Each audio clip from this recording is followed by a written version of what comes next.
सधर्म अपि च अवेक्ष्य न विकल्पितमर्हसि धर्मात् हि যুদ্ধাৎ শ্রেয়া অন্নাৎ ক্ষত্রিয়স্য ন বিদ্যতে। অনুবাদ: ক্ষত্রিয় রূপে স্বধর্ম বিবেচনা করে তোমার জানা উচিত যে ধর্ম রক্ষার্থে যুদ্ধ করার থেকে তোমার জন্য মঙ্গলকর আর কিছুই নেই। তাই তোমার দ্বিধাগ্রস্ত হওয়া উচিত নয়। ভগবান শ্রীকৃষ্ণ বললেন, কি বললেন? ক্ষত্রিয় রূপে স্বধর্ম বিবেচনা করে তোমার জানা উচিত। ক্ষত্রিয় না, মানুষ হিসেবে আমাদের স্বধর্ম কি এটা আমাদের জানা উচিত। পুরুষ হিসেবে আমরা নারী এবং পুরুষ, স্ত্রী হিসেবে স্ত্রীর স্বধর্ম কি এটা জানা উচিত, পুরুষের স্বধর্ম কি এটা জানা উচিত প্রত্যেকে। ধর্ম রক্ষার্থে যুদ্ধ করার থেকে তোমার মঙ্গলকর আর কিছুই, তাই তোমার দ্বিধাগ্রস্ত করা উচিত নয়। ক্ষত্রিয় এখানে 4টি বর্ণ: ব্রাহ্মণ, ক্ষত্রিয়, বৈশ্য, শূদ্র। 4টি বর্ণের নিজস্ব কর্মপথ আছে। শুধু এই বর্ণ নয়, মানুষ হিসেবে তার স্বধর্ম কি সেটাও কর্মপথ রয়েছে। নারী হিসেবে তার কর্মপথ কি, তার কি করা উচিত, কি করা শ্রেয়, সে বিষয়েও তার নির্দেশ আছে। পুরুষ হিসেবেও আছে। সেই নির্দেশগুলো যদি আমরা না অমান্য করি তখন সেটা অধর্ম হয়, স্বধর্ম রক্ষা হয় না। স্বধর্ম রক্ষা হয় না। স্বধর্ম মানে নিজের ধর্ম। স্বধর্ম যদি বিপদও হয় তাও সঠিক আছে, কিন্তু পরধর্ম বিপদ ভয়াবহ। পরধর্মকে আশ্রয় করা ভয়াবহ। আর নিজ ধর্ম যদি কঠিন হয় তাও সেটা অনুকূল।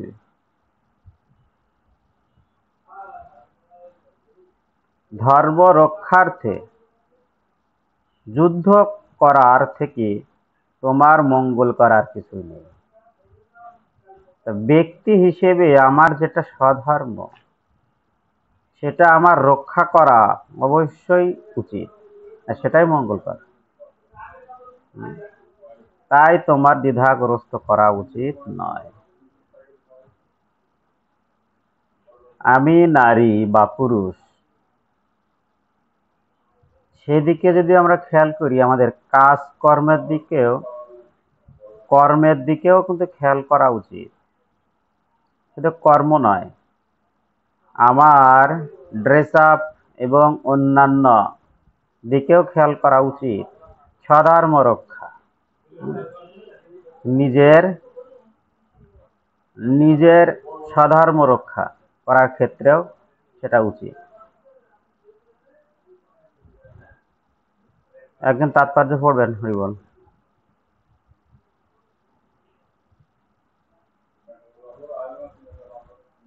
আমি পড়বো। পড়েন। তাৎপর্য: চতুর্বর্ণ বা সামাজিক অনুশাসনের 4টি বর্ণের মধ্যে সুশাসনের জন্য দায়িত্বে থাকা দ্বিতীয় বর্ণটিকে বলা হয় ক্ষত্রিয়। খৎ কথাটির অর্থ আঘাত। আঘাত বা বিপদ থেকে যে ত্রাণ করে সেই ক্ষত্রিয়। ক্ষত্রিয়রা জঙ্গলে গিয়ে হত্যা করার জন্য প্রশিক্ষিত হয়।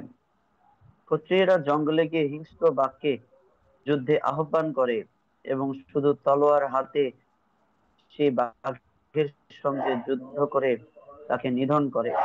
তারপর সেই বাঘকে পূর্ণ রাষ্ট্রীয় মর্যাদার সঙ্গে সৎকার করা হয়। এই প্রথা আজও জয়পুরের ক্ষত্রিয় রাজাদের মধ্যে প্রচলিত আছে। ক্ষত্রিয়রা শত্রুকে যুদ্ধে আহ্বান করে তার প্রাণ সংহার করতে প্রশিক্ষিত হয়, কেননা ধর্মের কারণে কখনো কখনো এই প্রথার প্রয়োজন অপরিহার্য। তাই ক্ষত্রিয়রা কখনোই সরাসরি ভাবে সন্ন্যাস গ্রহণ করেন না। রাজনীতির ক্ষেত্রে অহিংসার পথ অবলম্বন করা কূটনীতি হতে পারে, কিন্তু তা কখনোই নীতিগত পন্থা নয়। নীতিশাস্ত্রে আছে, অহো বেশু মিথ্যাহ ন অন্য জিঘাংসন্ত মহিষিত যুদ্ধমানা পরং সত্য স্বর্গং যন্তপ রাং মুখ যজ্ঞেষু পশব ব্রহ্মণ হন্যন্তে সততং দ্বিজ সংস্কৃত কিল মন্ত্রিষ্ঠ তেহপি স্বর্গমা বাপ্নুবন।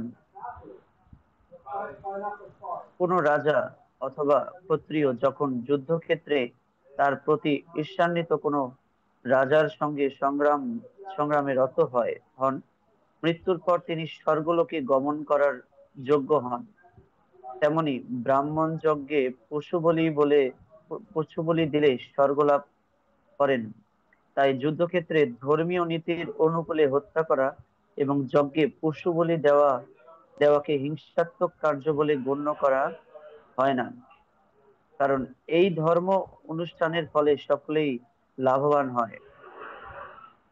যজ্ঞে উৎসর্গীকৃত পশু জৈব বিবর্তনের মাধ্যমে ক্রমান্বয়ে উন্নততর দেহ ধারণ না করেই অবিলম্বে মনুষ্য দেহ প্রাপ্ত হয়, এবং ক্ষত্রিয়রা যুদ্ধক্ষেত্রে নিহত হয়ে স্বর্গলোক প্রাপ্ত হয়, যা ব্রাহ্মণেরা প্রাপ্ত হয় যজ্ঞানুষ্ঠান করার মাধ্যমে। স্বধর্ম দুই রকমের। জড় বন্ধন মুক্ত না হওয়া পর্যন্ত জীবকে শাস্ত্রের বিধান অনুযায়ী তার দেহের ধর্ম পালন করতে হয়, এবং তার ফলে সে জড় বন্ধন থেকে মুক্ত হয়। মুক্ত অবস্থায় জীবের স্বধর্ম পারমার্থিক হয়ে যায় এবং তখন আর দেহত্ব বুদ্ধি থাকে না। দেহত্ব বুদ্ধিতে নির্দিষ্ট কর্তব্য কর্মসমূহ রয়েছে এবং সেগুলি আচরণ করা অত্যন্ত অবশ্য কর্তব্য। ভগবান স্বয়ং এই স্বধর্ম নির্ধারিত করেছেন ও এই সম্বন্ধে চতুর্থ অধ্যায়ে বিশেষভাবে আলোচনা করা হবে। দেহগত স্বধর্মকে বলা হয় বর্ণাশ্রম ধর্ম, যা মানুষের পারমার্থিক উন্নতি লাভের সোপান স্বরূপ। বর্ণাশ্রম ধর্ম বা জড় প্রকৃতির নির্দিষ্ট গুণ অনুসারে প্রাপ্ত দেহটির দ্বারা অনুষ্ঠিত বিশেষ কর্তব্য কর্মের স্তর থেকে মানব সভ্যতা শুরু হয়। প্রতিটি ক্ষেত্রে উচ্চ কর্তৃপক্ষের নির্দেশ অনুসারে এই সমস্ত কর্তব্য কর্ম সম্পাদন করার ফলে মানুষ ক্রমান্বয়ে উচ্চ থেকে উচ্চতর জীবন প্রাপ্ত হয়। হরে কৃষ্ণ। হরে স্বধর্মম অপি, আন্ডারলাইন হবে। শ্লোকের স্বধর্মম অপি আন্ডারলাইন করবেন, অত্যন্ত গুরুত্বপূর্ণ। চতুর্বর্ণ ও সমাজের অনুশাসনের 4টি বর্ণ রয়েছে। 4টি বর্ণ। এখানে ক্ষত্রিয়ের যে সংজ্ঞা দিয়েছে, খাত কথাটির আছে আঘাত, ত্রাণ, যে ত্রাণ করে বা রক্ষা করে, সে হচ্ছে ক্ষত্রিয়। ক্ষত্রিয় ধর্ম হচ্ছে রাজ্যকে শাসন করা এবং প্রজাদের রক্ষা করা। আর ব্রাহ্মণের ধর্মকে রক্ষা করা এবং ধর্ম অনুযায়ী ক্ষত্রিয়দের পরামর্শ দান করা। এবং বৈশ্য এবং শূদ্র, তারা ব্যবসা বাণিজ্যের কাজে ব্যস্ত থাকবেন। বৈশ্য এবং শূদ্র 3 বর্ণের পাদসেবন করবেন। এখানে পাদ সেবা না, সেবা করবেন, অর্থাৎ তাদেরকে কাজে সহযোগিতা করবেন। এখানে প্রত্যেকটা কর্মের আলাদা আলাদা বিচার আছে। যেমন যিনি শিক্ষাদান করেছেন তিনি ব্রাহ্মণের ভূমিকা পালন করছেন, আবার যে ব্রাহ্মণকে কাজে সহযোগিতা করছেন তিনি শূদ্রের সেবা করছেন। এরকম যেমন ভগবান শ্রীকৃষ্ণ ছিলেন আছে রাজা, আর অর্জুন ছিলেন আছে ক্ষত্রিয়। ভগবান শ্রীকৃষ্ণ যখন রথ চালিয়েছিলেন, ভগবান শ্রীকৃষ্ণ ক্ষত্রিয়ের কাজ করেননি, তিনি তখন শূদ্রের কাজ করেছেন। যারা রথ চালক তারা হচ্ছে শূদ্র। অর্জুনকে যুদ্ধ করতে সহযোগিতা করেছেন রথ চালিয়ে, শূদ্রের কর্ম করেছেন। আর ক্ষত্রিয় হিসেবে অর্জুন কাজ করেছেন। আর দ্রোণাচার্য আছে, তিনি ব্রাহ্মণ কিন্তু অস্ত্র গুরু ছিলেন, শিক্ষা দিয়েছেন, তিনি ব্রাহ্মণের কাজ করেছেন। কিন্তু যখন ব্রাহ্মণরা অনেক সময় যুদ্ধ করতে পারে, কারণ যখন ক্ষত্রিয় যখন নিরাশ হয়ে যায় তখন ব্রাহ্মণরা করতে পারে, কিন্তু শূদ্র করতে পারে না। কিন্তু এখানে দ্রোণাচার্য সে ক্ষাত্র ধর্ম ত্যাগ করে তিনি ক্ষত্রিয়ের কাজ করেছেন। কি করেছেন? তিনি যুদ্ধে অংশগ্রহণ করেছেন। তার কাজ ছিল শিক্ষাদান করা, এটুকু শিখছিল। যখন যুদ্ধে অংশগ্রহণ করেছেন তখন ক্ষত্রিয়ের ভূমিকা পালন করেছেন। দ্রোণাচার্যের পিতার নাম ছিল ভরদ্বাজ। তিনি কখনো যুদ্ধ করেননি, তিনি অস্ত্র শিক্ষা দিয়েছেন। আর ভরদ্বাজের পুত্র আছে দ্রোণাচার্য। তার বাবার যে শিক্ষা গুরুকুল ছিল সেখানে তিনি শিক্ষা দিতেন।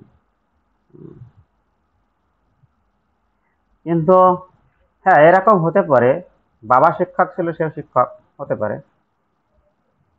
কিন্তু তার এটা উচিত ছিল না যে তার সন্তানের ভালোবাসা রক্ষা করতে গিয়ে তিনি ক্ষত্রিয়ের আচরণ করে অধর্ম করেছিলেন। এবং আরো কিছু কারণ ছিল। স্বধর্ম দুই রকমের, আন্ডারলাইন হবে, স্বধর্ম দুই রকমের। জড়বন্ধন মুক্ত না হওয়া পর্যন্ত জীবকে শাস্ত্রের বিধান অনুযায়ী তাকে তার দেহের ধর্ম পালন করতে হয়। স্বধর্ম আরেকটু ক্লিয়ার হবে। এখন আমি মানব দেহে আছি, আমার স্বধর্ম আছে মানুষের মতো কর্ম করা। এখন যদি পশুর মতো আমি কর্ম করি, কাজ করি, সেটাকে স্বধর্ম হবে? পারিব?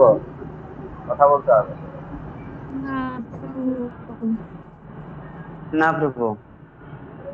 মানুষের প্রকৃত যিনি মানুষ, তার কাছে মনুষ্যত্ব, প্রত্যেকের উপর সুবিচার, কাউকে হত্যা করতে পারবে না। এটা হচ্ছে মানুষের সুবিচার, বিচার। কিন্তু পশু আর এক পশুকে হত্যা করে খেতে পারে, কিন্তু মানুষ সে খেতে পারবে না, কারণ তার স্বধর্ম কি? তার স্বধর্ম ভগবানের সেবা করা। এটা হচ্ছে মানুষের স্বধর্ম। যদি পশু হত্যা করে গ্রহণ করে, তার যে পশুর মতো আচরণ হয়ে গেল, স্বধর্মে থাকতে পারল না। ঠিক কিনা? আমি কি বোঝাতে পারছি কিনা? বিড়ালের স্বধর্ম হচ্ছে মাছ খাওয়া, মাংস খাওয়া। একটা কুকুরের তার স্বধর্ম আছে মাংস খাওয়া, মাছ খাওয়া, তার স্বধর্ম। সেই স্বধর্মটা যদি মানুষ গ্রহণ করে, তাহলে কি মানুষ কি তার স্বধর্ম পালন করছে? হ্যাঁ কিনা বল? এই যে স্বধর্ম, ভগবান শ্রীকৃষ্ণ স্বধর্ম আপি, এই স্বধর্ম বিষয়টি অত্যন্ত গুরুত্বপূর্ণ। শুধু এই ক্ষেত্রে নয়, আমি তো দু একটা উদাহরণ দিলাম, প্রতিটা ক্ষেত্রে স্বধর্মের বিচার আছে। অনেক সময় দেখা যাচ্ছে যে আমরা আমরা স্বধর্ম ত্যাগ করে অপরের ধর্মকে স্বধর্মকে মেনে নিয়ে আমরা ডিজিটাল হয়ে যাচ্ছি। হ্যাঁ, ডিজিটাল হয়ে যাচ্ছে, কিন্তু সেটা সঠিক নয়, শাস্ত্র অনুমোদিত নয়। আমাদের এরকম ডিজিটাল হওয়া উচিত নয়। পোশাকের ক্ষেত্রেও একই, স্বধর্ম মেনটেন করা উচিত। স্বধর্ম পোশাক নির্ধারিত, যেমন আমরা সাধু যারা আছি, তা আমরা যারা সাধু তাদের স্বধর্ম কি? কপালে তিলক, পুরুষের কপালে তিলক, ধুতি এবং পাঞ্জাবি, এটা হচ্ছে ড্রেস আপ। এখন মন্দিরে আসলাম, আমি যদি ওয়েস্টার্ন কান্ট্রির কালচার যদি নিয়ে আসি, সেটা কেমন হবে? স্বধর্ম থাকবে? থাকবে। আর যে বৈষ্ণবত্ব গ্রহণ করেছে তাকে অবশ্যই ড্রেস আপ করে চলতে হবে। এই দিকে আমাদের খুবই খেয়াল করা দরকার।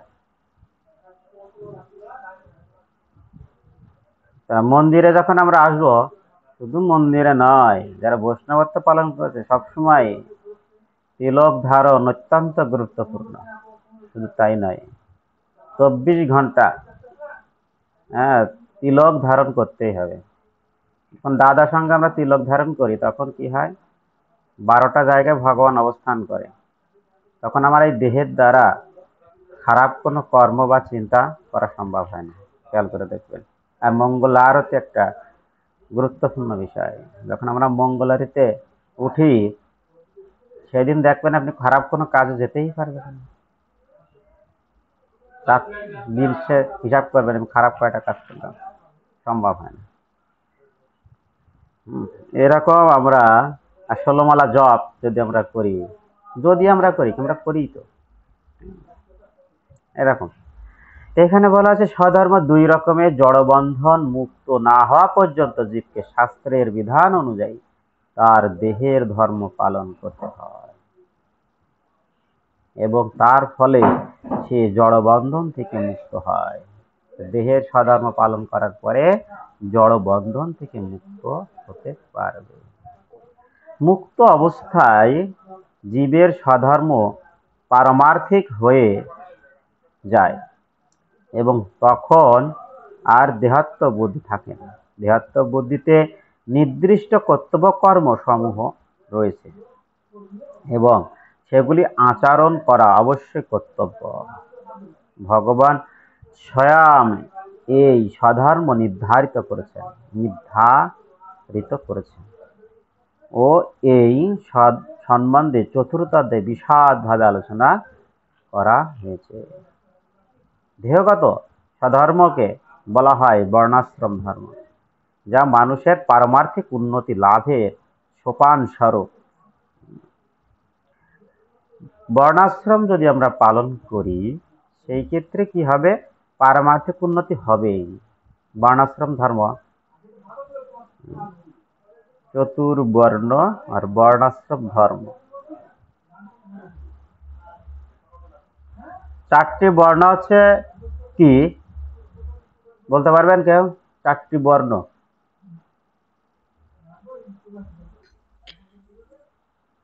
ব্রহ্মচর্য, গার্হস্থ্য, বানপ্রস্থ আর সন্ন্যাস। এটা হচ্ছে আশ্রম। বলছে 4টি বর্ণ।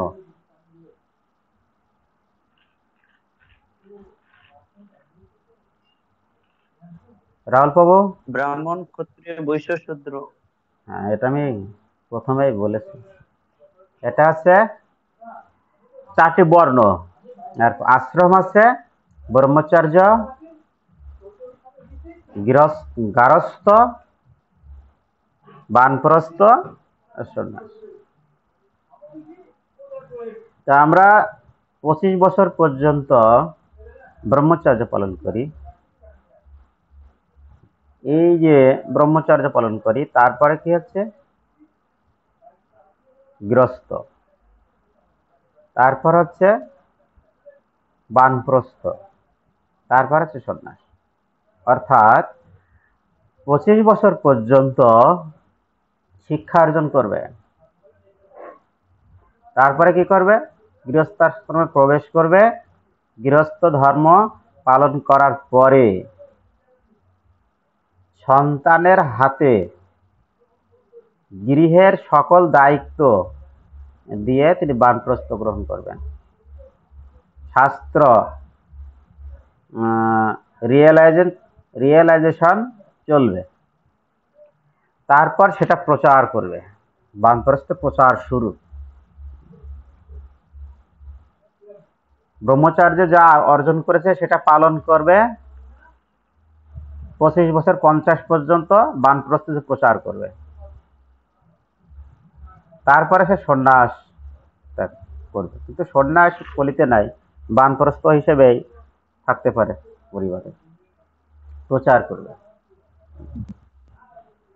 কিন্তু প্রভু, এটা কি শুধু ছেলেদের জন্য? এটা আমি প্রশ্ন ভাবছিলাম, এটা করবে কেউ না কেউ, না হলে আমিও করবো প্রশ্নটা। দেখি শুধু ছেলেদের ক্ষেত্রে, মেয়েদের তো 25-এর আগেই গৃহস্থ চলে যায়, ঠিক কিনা?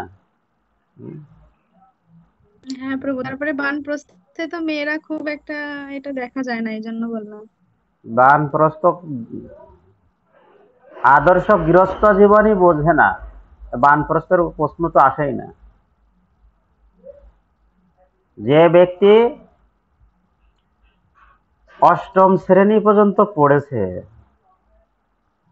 তার তো এসএসসি পরীক্ষার কথা প্রশ্নই ওঠে না, ঠিক কিনা? হরি বল। প্রভু, ঠিক তেমনি এরকম যে শুধুমাত্র গৃহস্থ জীবন সম্পর্কে সে এখনো বুঝতে পারেনি, তার বানপ্রস্থের প্রশ্ন কোথায় আসে। জিনিসটা এরকম না, এখানে বছরটা উল্লেখ করা হয়েছে, এই পুরুষের ক্ষেত্রে এই বিচারটা করা হয়েছে, কিন্তু নারীর ক্ষেত্রে বয়সের বিচার করা হয়নি। কারণ তার ব্রহ্মচর্য বিবাহের আগ পর্যন্ত, এবং যখনই সে গৃহস্থ প্রবেশ করবে, গৃহস্থাশ্রমে, তখন তার গৃহস্থের মতো আচরণ করা লাগবে। এটা মেয়েদের প্রতি এটা বয়সটা নির্ধারণ করা হয়নি, কিন্তু পুরুষের প্রতি এটা করা হয়েছে। যখনই নারীরা গৃহস্থাশ্রমে প্রবেশ করবে, তখন তার গৃহস্থের মতো আচরণ করা লাগবে।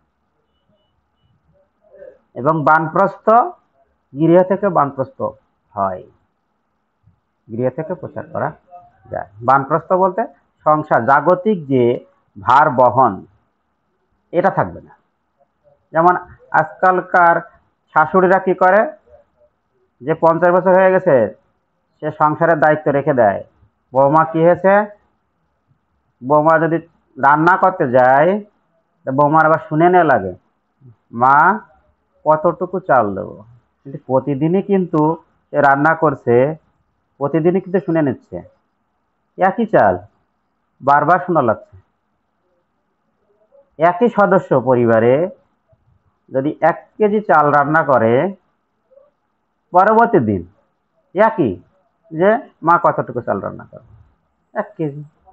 আবার যদি ওইটা যদি না শুনে নেওয়া হয়, তখন কি আছে, শাশুড়িকে মানে না, এরকম একটা বিতর্কের সৃষ্টি হয়। এজন্য কি হয়েছে, বানপ্রস্থে যাওয়া উচিত। যেহেতু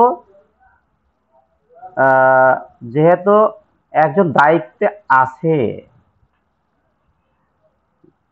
যে যখন ছেলে বা বৌমা যখন উপযুক্ত বয়স যখন ছেলেদের হয়, তখন তাদের যখন বিবাহ দেওয়া হয়, তখন সেই গৃহের লক্ষ্মী হয়েছে তার ছেলের বউ।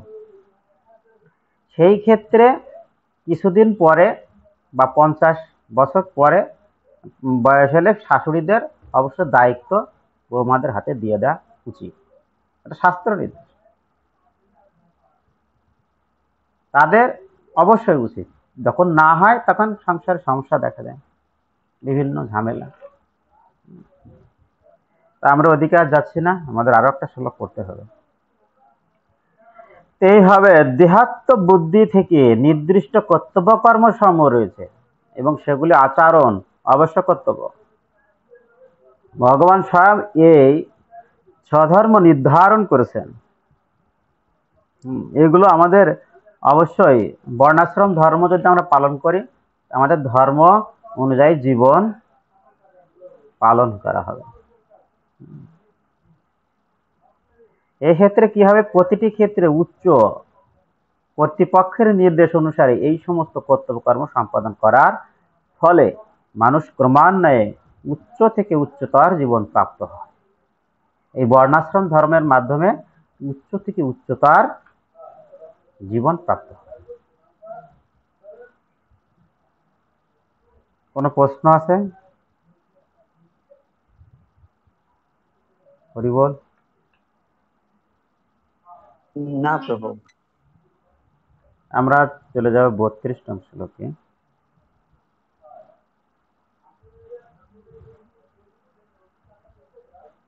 यदृच्छया च उपपन्नं सर्गदरम् अपावृतं सुखिनः क्षत्रियाः पार्थ लभन्ते युद्धम् ईदृशम्। यदृच्छया च उपपन्नं सर्गदरम् अपावृतं सुखिनः क्षत्रियाः पार्थ लभन्ते युद्धम् ईदृशम्। क्लियर?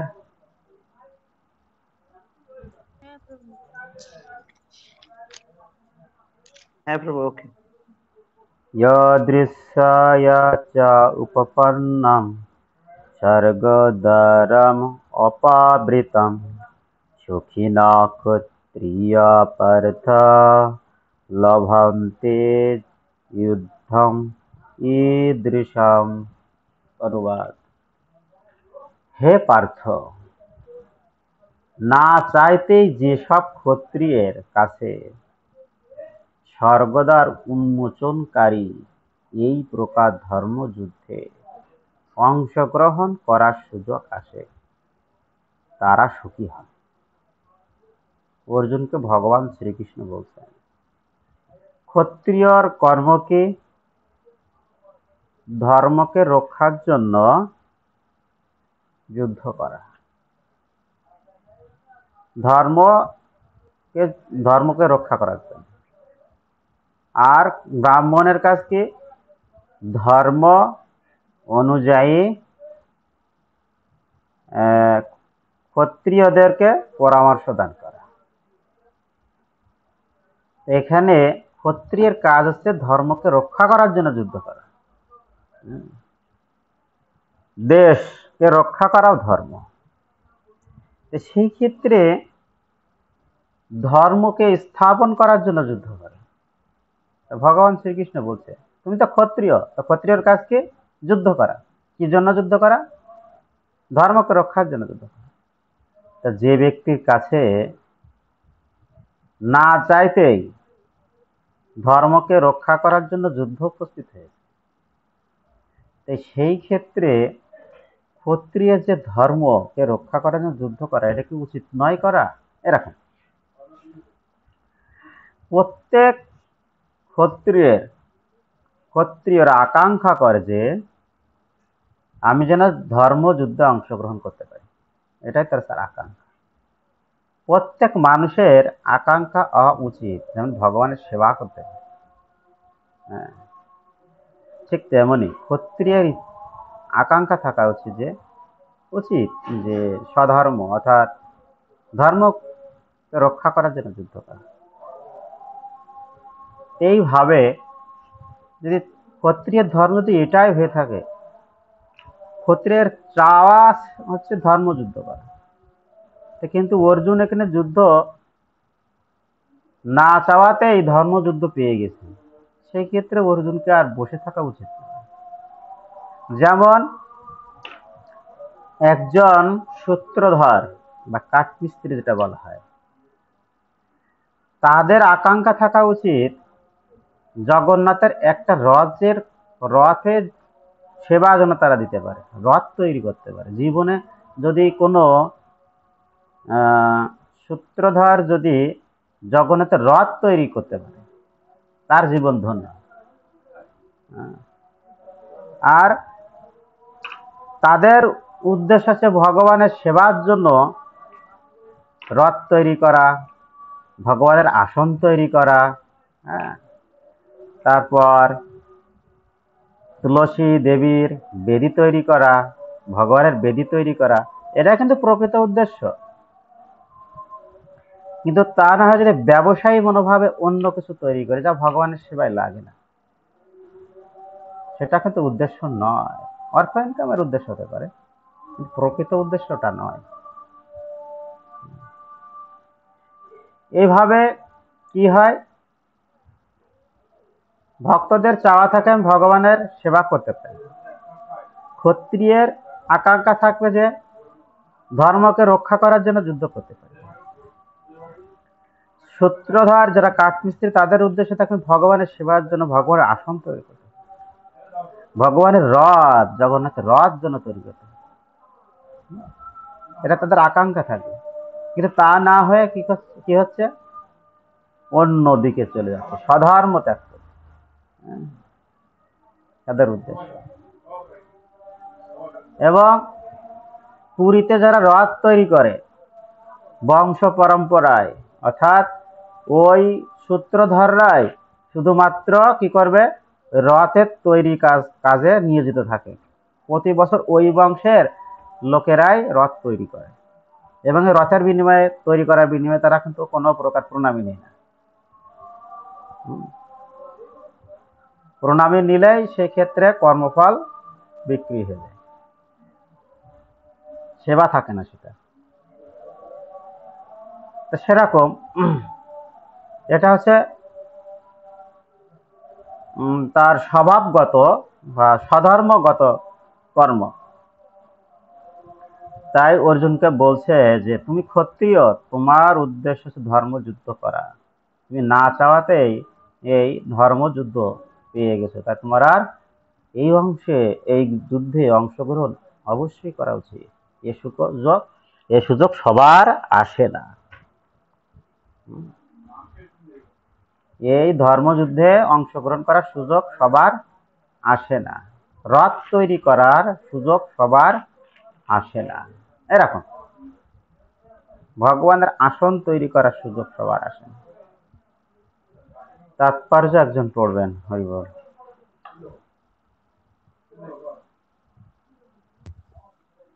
হরে কৃষ্ণ। অর্জুন যখন বলেছিলেন এই যুদ্ধে কোনো লাভ নেই, এই পাপের ফলে অনন্তকাল ধরে নরক যন্ত্রণা ভোগ করতে হবে, তখন সমস্ত জগতের পরম শিক্ষাগুরু ভগবান শ্রীকৃষ্ণ তার এই মনোভাবের নিন্দা করেছিলেন। অজ্ঞানতার কারণেই কেবল অর্জুন এই ধরনের উক্তি করেছিলেন। তার স্বধর্ম পালনের ক্ষেত্রে তিনি অহিংস নীতি অবলম্বন করতে চেয়েছিলেন। যুদ্ধক্ষেত্রে ক্ষত্রিয় যদি অহিংস নীতি অবলম্বন করে তবে সেটি একটি মস্ত বড় মূর্খতা। পরাশর স্মৃতিতে ব্যাসদেবের পিতা পরাশর মুনি বর্ণনা করেছেন, ক্ষত্রিয় হি প্রজা রক্ষণ শস্ত্র পাণি প্রদণ্ডয়ম নির্যত পরসন্নাদি ক্ষিতিং ধর্মেন পালয়েত। সব রকম দুঃখ দুর্দশা থেকে রক্ষা করে প্রজা পালন করাই হচ্ছে ক্ষত্রিয় ধর্ম, এবং সেই কারণে নিয়ম শৃঙ্খলা বজায় রাখবার জন্য তাকে অস্ত্র ধারণ পূর্বক দণ্ডদান করতে হয়। তাই তাকে বিরোধী ভাবাপন্ন রাজার সৈন্যদের বলপূর্বক পরাজিত করতে হয়, এবং এভাবে ধর্মের ভিত্তিতে তার পৃথিবী পালন করা উচিত। সব দিক থেকে বিবেচনা করে দেখলে দেখা যায় অর্জুনের যুদ্ধ থেকে বিরত থাকার কোনো কারণই ছিল না। যুদ্ধে যদি তিনি জয়লাভ করতেন, তবে তিনি রাজ্যসুখ ভোগ করতেন। আর যুদ্ধে তার মৃত্যু হলে তিনি স্বর্গলোকে উন্নীত হতেন, যেখানে তার জন্য দ্বার ছিল অবারিত। উভয় ক্ষেত্রে যুদ্ধ করাটা তার লাভজনক ছিল। এই জায়গায় এই শ্লোকে স্বর্গদ্বারাম অপাবৃতম আন্ডারলাইন হবে। স্বর্গদ্বারাম অপাবৃতম আন্ডারলাইন এটা হবে। এই ক্ষেত্রে অর্জুন যখন বলেছিল যে এই যুদ্ধে কোনো লাভ নেই, কোন দিক থেকে বললো? হরিবল, জাগতিক দিক থেকে। সে দেখলো যে এই যুদ্ধে কোনো লাভ নেই, এই পাপের ফলে অনন্তকাল নরক যন্ত্রণা ভোগ করতে হবে। তখন সমস্ত জগতের শিক্ষা গুরু ভগবান শ্রীকৃষ্ণ তার এই মনোভাবের নিন্দা করেছিলেন। তুমি ক্ষত্রিয়, যুদ্ধ করা তোমার জন্য স্বধর্ম, আর তুমি সেই স্বধর্মকে ত্যাগ করছো। স্বধর্ম ত্যাগকারী নরক ভোগ করে। এখানে যে যুদ্ধ যদি ত্যাগ করে অর্জুন, তার নরক যন্ত্রণা ভোগ করা লাগবে। আর অর্জুন বলছে যুদ্ধ যদি সে করে তাহলে তাকে নরক ভোগ করতে হবে। বিষয়টি কেমন হয়ে গেল? অর্জুন মনে করছে সে যদি যুদ্ধ করে তাহলে তাকে নরক ভোগ করতে হবে, আর ভগবান শ্রীকৃষ্ণ বলছেন তুমি যদি স্বধর্ম ত্যাগ করো, অর্থাৎ যুদ্ধ যদি না করো, তাহলে তোমাকে নরক ভোগ করতে হবে। বুঝল? তা বিষয়টা এরকম। অজ্ঞানতার কারণে কেবল অর্জুন এই ধরনের যুক্তি করেছিলেন। তার স্বধর্ম পালনের ক্ষেত্রে তিনি অহিংসা নীতি অবলম্বন করতে চেয়েছিলেন। যেখানে হিংসা প্রয়োজন, যুদ্ধক্ষেত্রে হিংসা না হলে যুদ্ধ হয় না। যুদ্ধ প্রয়োজন, হিংসা প্রয়োজন, সেটাকে হিংসাকে ত্যাগ করছে। আর যে জায়গায় হিংসা দরকার সে জায়গায় হিংসা ত্যাগ করছে, আর যে হিংসার দরকার না সেখানে হিংসা প্রয়োগ করছে। আমাদের ক্ষেত্রে একই, আমাদের জায়গায় হিংসা প্রয়োজন সেই জায়গায় আমরা হিংসা ব্যবহার করছি না। ষড়রিপুকে আমরা ভগবানের সেবার দিকে চালিত করা উচিত। আমরা তা না করে বিপরীত দিকে চালিত করি, যোগ না করে বিয়োগ করি। ঠিক তেমনই অর্জুন একই কাজ করছে। যেখানে হিংসা দরকার সেখানে হিংসাকে ত্যাগ করছে, আর কি করছে? যেখানে হিংসা করার দরকার নেই সেখানে হিংসা করছে। আমরা যেমন করি। যুদ্ধক্ষেত্রে ক্ষত্রিয় যদি অহিংসা নীতি অবলম্বন করে তবে সেটা একটি মস্ত বড় মূর্খতা। মূর্খতা। এরকম ভাবে আমরা মনুষ্য জন্মের উদ্দেশ্য হচ্ছে কৃষ্ণ প্রেম লাভ করা, আর সেই কৃষ্ণ প্রেম লাভ করার জন্য আমাদেরকে ভগবানের সেবা করা। আর এই সেবা যদি আমরা ত্যাগ করি, চরম বড় মূর্খতা। ভগবানের সেবা থেকে যদি আমরা দূরে থাকি সেটা হচ্ছে মস্ত বড় মূর্খতা। সব রকম দুঃখ দুর্দশা থেকে রক্ষা করে প্রজা পালন করাই হচ্ছে ক্ষত্রিয়ের ধর্ম। সেই কারণে নিয়ম শৃঙ্খলা বজায় রাখার জন্য তাকে অস্ত্র ধারণ পূর্বক দণ্ডদান করতে হয়। তাই তাকে বিরোধী ভাবাপন্ন রাজার সৈন্যদের বলপূর্বক পরাজিত করতে হয়। এইভাবে ধর্মের ভিত্তিতে তার পৃথিবী পালন করা উচিত। সব দিক থেকে বিবেচনা করে দেখলে দেখা যায় অর্জুনের যুদ্ধ থেকে বিরত থাকার কোনো কারণই ছিল না। যুদ্ধে যদি তিনি জয়লাভ করতেন তবে তিনি রাজ্য সুখ ভোগ করতেন, আর যদি যুদ্ধে মৃত্যু হতো তাহলে তো স্বর্গে উন্নীত হতেন। এখন আমরা যদি কৃষ্ণ ভাবনামৃত গ্রহণ করলাম কিন্তু ভগবত ধামে যদি যেতে না পারি তাহলে এই জীবন কি বৃথা? প্রশ্ন। হরি বল। উত্তর আছে কারো কাছে? হ্যাঁ প্রভু।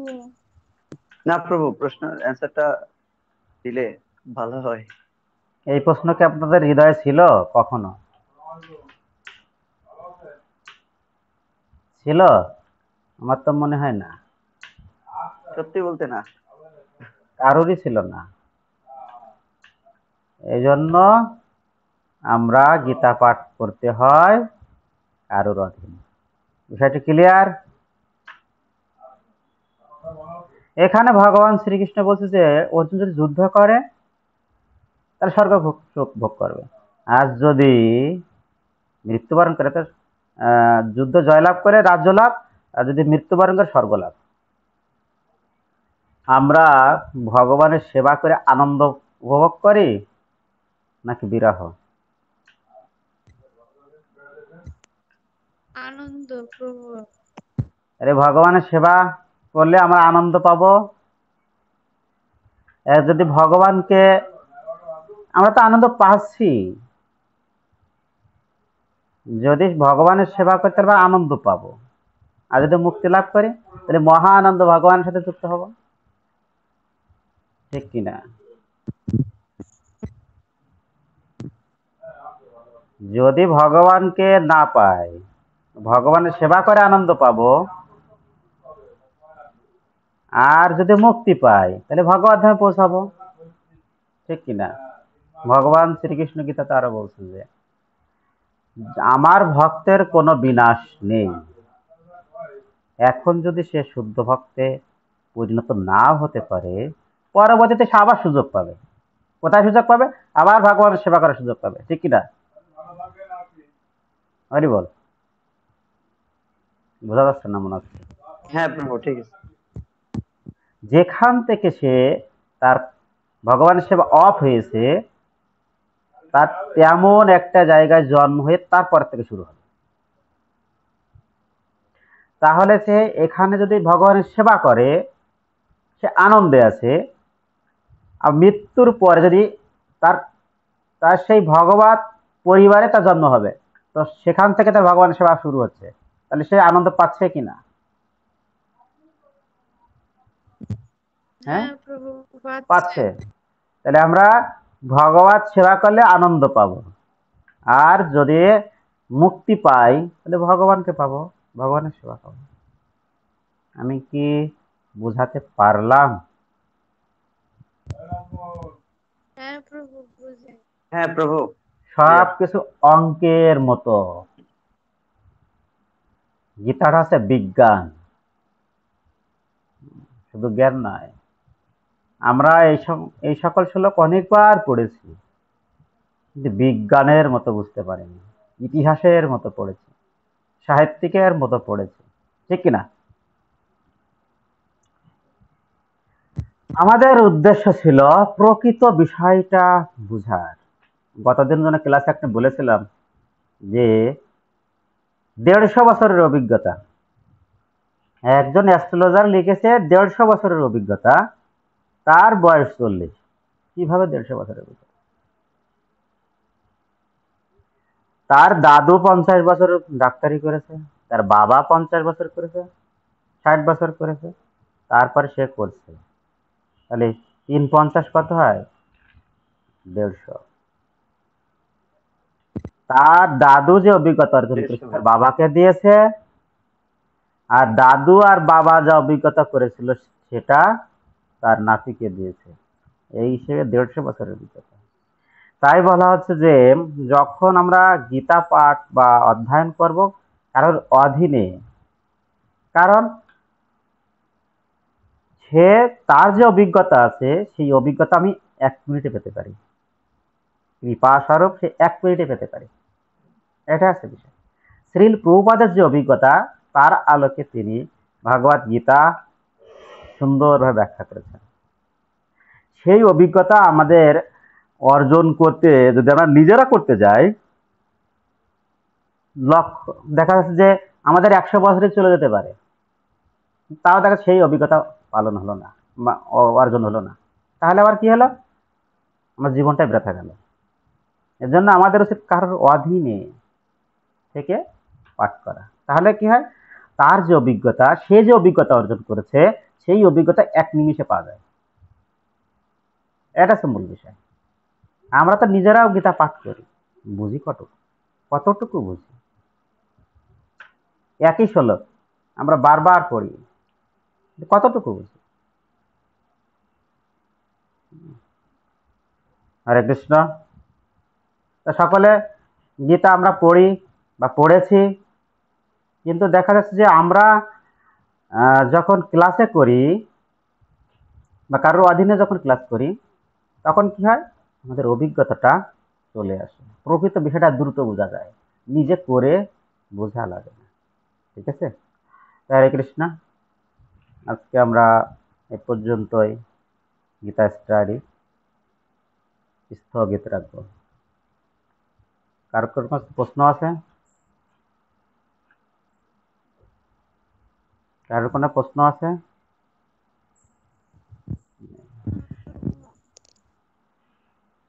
না রাহুল প্রভু। বাবু, হরি বল। তো সকলের চরণে আমার দণ্ডবাদ প্রণাম। বাঞ্ছা কল্পতরুভ্যশ্চ কৃপা সিন্ধুভ্যেব চ পতিতানাং পাবনেভ্যো বৈষ্ণবেভ্যো নমো নমঃ।